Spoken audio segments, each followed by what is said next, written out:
آخه بیادن میگه زن اگر آتش نمیشد خام میموندیم ما نارسیده باده در جام میموندیم ما آخی زنگیری کنچاف یافتمه آخه موسیفید گپش گرفتم موسیفید شنو نصیحت کرد چه نصیحت برای ما گوش نمیکنم و نصیحتی موسیفید میشکنم نمیشه و یافتم انا که آخیران یافتم السلام علیکم سلام علیکم بابا جان توپلنگ جون چخلی شکر شما نازی بابا جان سازی برای خانه براو که تمام دیگه بریم خیلی کار بریم کمپیری مومد رفته خانه در خشون نگاه کن خب ها جانم شید ای کجا آمدازی تو چی گیت نبدی سا همه هیچ نکرده سای خرسندی یکی خرسندی چی خیلی که چشم کات هم درخشیده سایه من همو دختره که خوش کردم آخی مصلحت کردم گفتم بیا بریم و خانه در نشون میتم تا خانه در ببی ما قطع کی زندگی میکنم کیای بابی ما کیای مامی ما اولادی ما کیای زندگی می چیکله همه چی فهموندم توپلنگ جون خنده تو بزن گپ تا گرفت گفت که خانه تون میرم خانه رو برم میبینم گفت آقا اینه کاکرس در خانه کمپیرم نیست من ای پی کروم رفتیسم بیا بگوشه بیا بگوشه خوشون مهمانداری کشه خانه در نشان تشه ای خانه در ببینی یک کیف کنه بگو که نوری مرگن میشم بدانه که در خانه کی زندگی میکنه گفتگی اوشه کنسوف خانی خموندوی یاردم چی پیدا شده برا اگر این کمپیر کم رو بزار کرده یک چی نمیگیشه بفرگید مردم بفرمشو تو شده میگه بهانش بیسر شده که یکی یاردم چیش بیایا نیم بعد چی بهانه میکرده باشه براری کار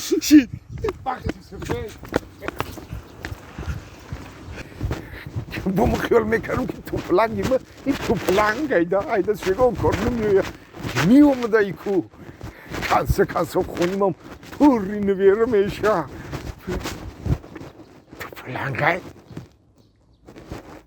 ای چی داری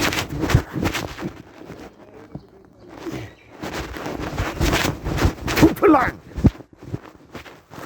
وی توپلنگه یه خانه ده هیچ که نیسته نه بعد تو چه درجه شیشتی؟ ما در خانه خالی چیلی بشینیم وی اوه چو خانه خالیه چی عروس نیومد نعمت کرد عروس اومد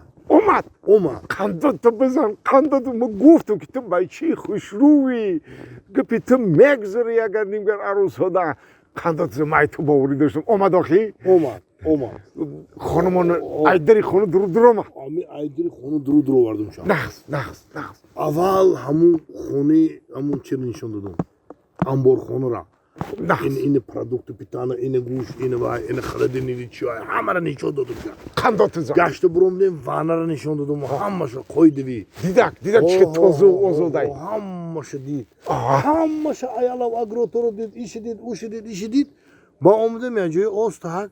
مهمون خون دروم دیم وای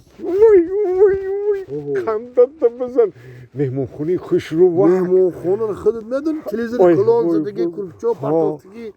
همین بری بابا رو پروش تلویزیون این پیش دیوان ایستادن همونجا گفتم بشی راست نبه بشی گفتم ای شیشتا قندت بزن بالای دیوان شیش بختم قوتش شیشتی انا بامام است اومدم در قوت شیشتا قندت بزن شیشتا چراش خندیده سی بود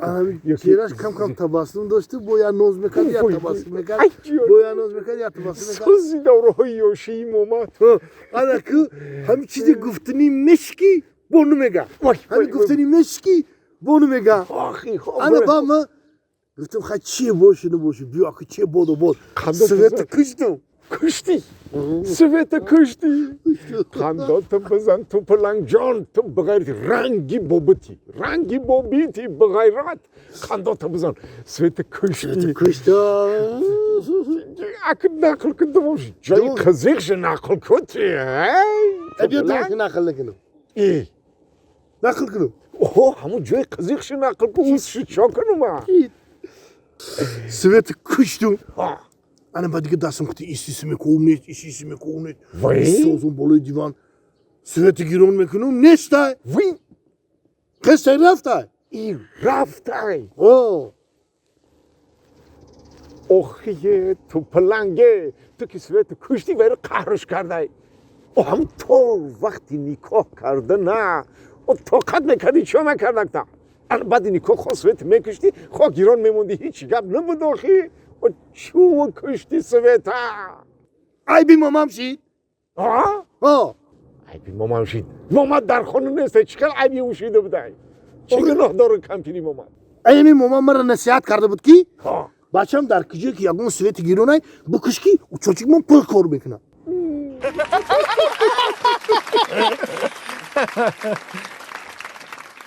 همین دور زمان آدما خودشان به یک ازور زندگی دارن با مهمان چی در کار آخی این همین بابیم هم چه خیلی آدمای اگره حالی پولی پنسیون نشیده پولی آیلیک نشیده ای کجا میخره میگیره میاره ماخه اون مگزین چی هم تا چند در ما رو قرض میتیه لیکی هرگز همین ما یک جا مهمانی رفتیم اوز پتی مهمانی رو نمیکنی که مهماناش کتیم بابی مهمان در نمک که داختم کی از پیش ای بلای شوریش خدا بیا خورده نمیتونن عطای خدا از پیش بلای خدا فهمیدی کنکره نیگر که این مهمانات دیگه اینجا نمیاین اوه از پشت باش که مجبور میشی جاو بطیه جاوی کجا میوی فکر میکنی نیکی وای وای اوقاتتی که تو کردی قاگی یک کالز اوقاته 10 نفر مهمان میویا وای این چیه این قاگ دیدم مهمانای آمدگی تا دیدم همون 10 نفری آمدگی تا دیدم خای. زیق نشو بابی این همی اوقات که همین همادا میرسم این اوقات که من خودم سر نمیشم گفتم که ای کجا مهمانا سر شما هم خودت سر میشی بابی هم مهمانای آوردگیت به همین یک کالز اوقات ها با انمی یک کالز اوقات وای شرمنده میشه این همی نبرم با ای پیشان زیادی میکنه گرفته میارم خیلی که این کگ اوقات ای پیش او قدر مهمان زیادی میکرده این همی بابی این همی نبرم با ای پیشان زیادی میکنه گرفته میارم چه خیلی که چی خاصیت داشته این خوراکی تو که ای باید زیادی میکرده این خوراکی ما بابی این همی ها خاصیت ای در همون کی ما ای رو چونان شور کردگیم کی او مهمونای تو خوردن او سبسته چشیده نمیتونه شد ای ها دیگه همین ستون نمیخورن بگو